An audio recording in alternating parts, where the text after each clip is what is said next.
Hello stock traders, I hope all of you had a successful day on the market today and had a good day trading for sure. I finished with a 1.18% gain, and that was pretty much following all the insider picks only. And month to date, if you are following along and you are a Patreon member, then you are right around a 23.4% gain so far for the month. And year to date, I am at a 739% gain, so extremely excited about that, way above the 200% goal I'd set at the beginning of the year. Day trading. Well, I always like to do this little section, where I cover the stocks that I day traded within the day. And today was just one. I had ATHE and I traded it, and they had some patent news. I had some other picks, but I just never traded them. I kind of stuck with that one. Had a 2.1% overall gain trading that. I had 3 different trades on it. It was okay. I did a lot of that pre-market. I like to use Webull as my broker, and the reason why I do is because I can trade as early as 3 a.m. and as late as 7 p.m. at night. Also, orders do a very good job of filling, and I like all the tools that are available with it. If you are looking for a powerful broker, please check it out in the description down below. You get 1 free stock when you sign up and 2 free stocks now when you deposit money. I only have 1 sale to report from today. I only sold 1 stock.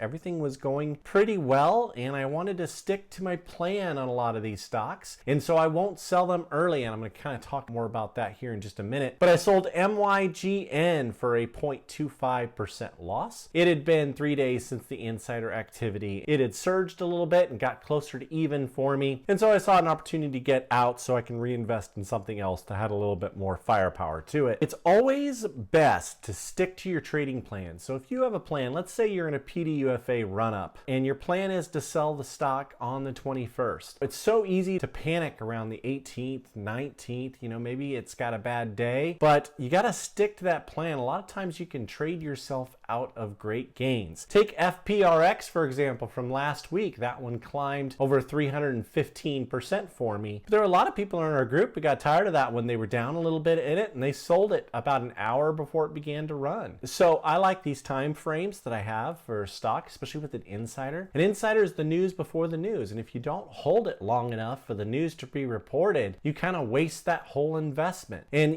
sometimes these stocks don't run until day 3 or day 4. And so you can feel pretty secure on an insider knowing that the stock is just not going to fall through the floor. And the reason being is because a director or a CFO or a CEO put their own money within the stock and paid open market price for it. When insiders buy, they know that there's some good news to it. Especially if they're paying open market price, you can feel secure that that stock is going to do well. And that's why I like to focus on, and I cover a lot of insiders in this list, is because they are pretty safe, but yet can be explosive at times. Stay with the plan. If it's a 3-day swing, stay in for 3 days. See what happens. Give that news chance to develop. Anyway, we got a lot of stocks to cover, so let's start to get to it. We got the top 7 plus 3 today, and there are more picks than just the stocks that are on this list every day within our Patreon group, and we have a Discord that's attached to that, and it is filled with lots of great investors. That's where I have all the insider picks, and that's where I do all of my analysis, and I come out with it right away. We have different levels. We have a basic level and a standard level. In the standard level, we kind of focus more on options trading, day trading, and then also within the basic group, you get that insider analysis right when it happens. I put out notifications right away, and you can get into that stock before the run. That's why it's so key to be part of that group. I hope that you'll check it out for the small amount that it costs. You'll easily make it up with one great trade. All right, let's get to it. Here we go. Consort Therapeutics, so CORT. On Monday, this finished up 0.06%. My average in it's $18.82. Since calling this out in the group, this one is down a little bit. It's down 2.76%. The reason why I like it is because Leonard Baker, director, was buying up shares. Analysts have an average target on this at $18.75. And also this director has gone back multiple times, multiple days to buy shares. And that is bullish activity. And whenever I see that, I tend to know probably some great news on the horizon. Hopefully we see more purchases by Leonard Baker, and this can continue moving upwards. The next is VRay,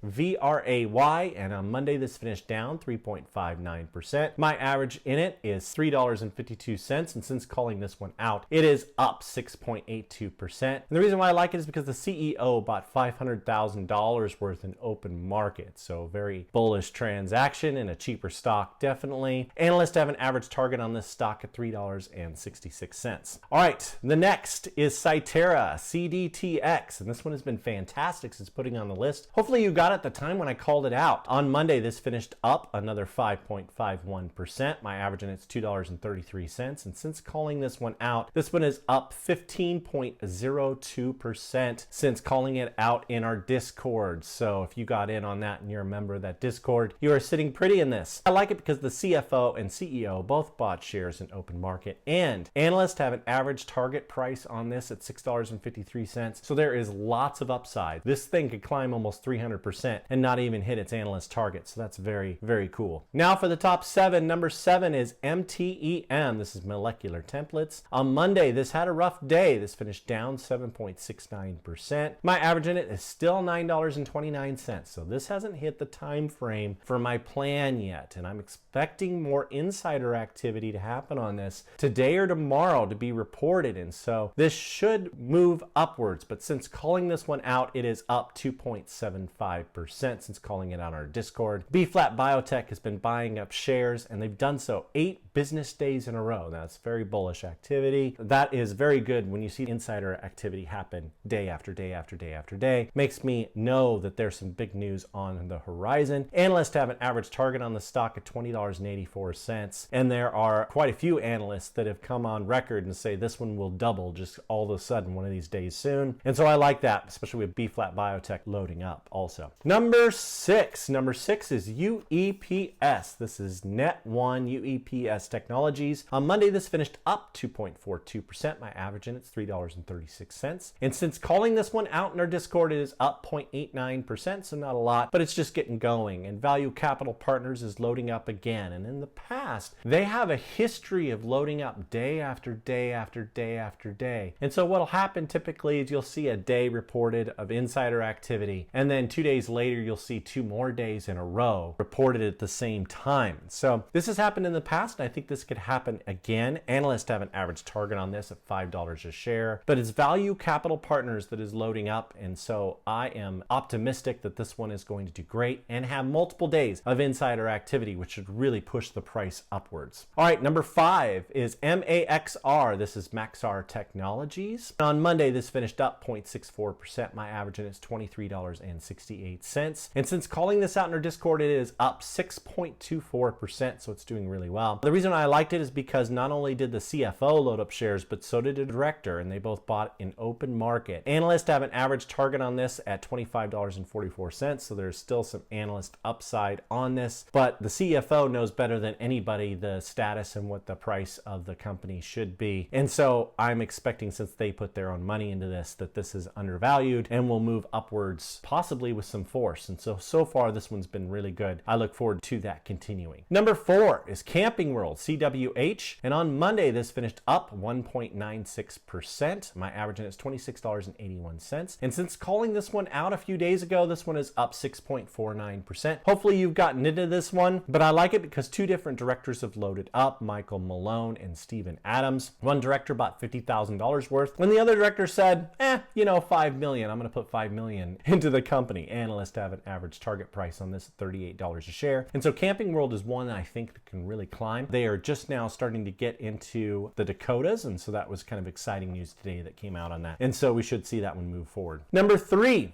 is GTHX. This is G1 Therapeutics. And on Monday, this finished up 3.21%. This one is brand new to the list if you are hearing this on YouTube, but people in the Patreon have known about this one for about a day. My average in it is $12.95. Since calling this one out, it is up 1.93%. And John Bailey bought shares 2 days in a row. Analysts have an average target on the stock, believe it or not, of $56.43. So that is a monster analyst analyst target on this. This thing could quadruple and still not hit its analyst targets. So I would love to see that. I think that'd be great. Hopefully you'd like that too. But I think that G1 Therapeutics is definitely one to watch. All right, number 2 is HBI. This is Hanes Brands. On Monday, this finished up 3.86%. This one's brand new to the list. My average in it is $13.02 per share. And since calling this out, it is up 2.15% since calling it out on our Discord. Hanes Brands, Ronald Nelson bought shares, and analysts have an average target on this at $15.64. So a nice 20% upside. Hopefully we'll see a nice run on this over the next few days. I do expect it will do well. All right, number 1, and this one is brand new and fresh. This happened late during the trading day on Monday, and it's already on this list. So you're getting one that's really, really fresh, and this is Wrap Technologies, WRTC. And on Monday, this finished up 3.28%. This one's brand new to the list. My average in at $6.23, and since calling it out in our Discord after the analysis on it, it is up 1.99% already. And this is the second time buying up shares. This is Scott Cohen, the executive director. I like that, and this time it was $90,270 in open market. Analysts have an average target price on this at $9.75. So plenty of upside according to analysts, and also that insider activity to give it a push upwards. I do a lot of work for this list, so if you could please do me a favor, please hit that most amazing and wonderful like button. And then if you haven't done so already, please subscribe and turn on those bell notifications so you get notified when one of these videos comes out. Insiders are really doing well here lately. I'm expecting that to continue. This is, over the next 3 months, a golden time for insider activity. November, December, and January historically is fantastic for insider activity. By far the best is January, not to be followed too far from December. So both those months are number 1 and number 2. This should be really good. Last year in November, I had a 40% gain. In December, a 60% gain. And in January of 2020, a 90% gain. That was pretty fantastic. I say let's do that again this year. Hopefully you'll be following me for the ride with these picks because I expect them to be very explosive. I'm hoping, of course, that you have a fantastic trading day, and Raythoven out.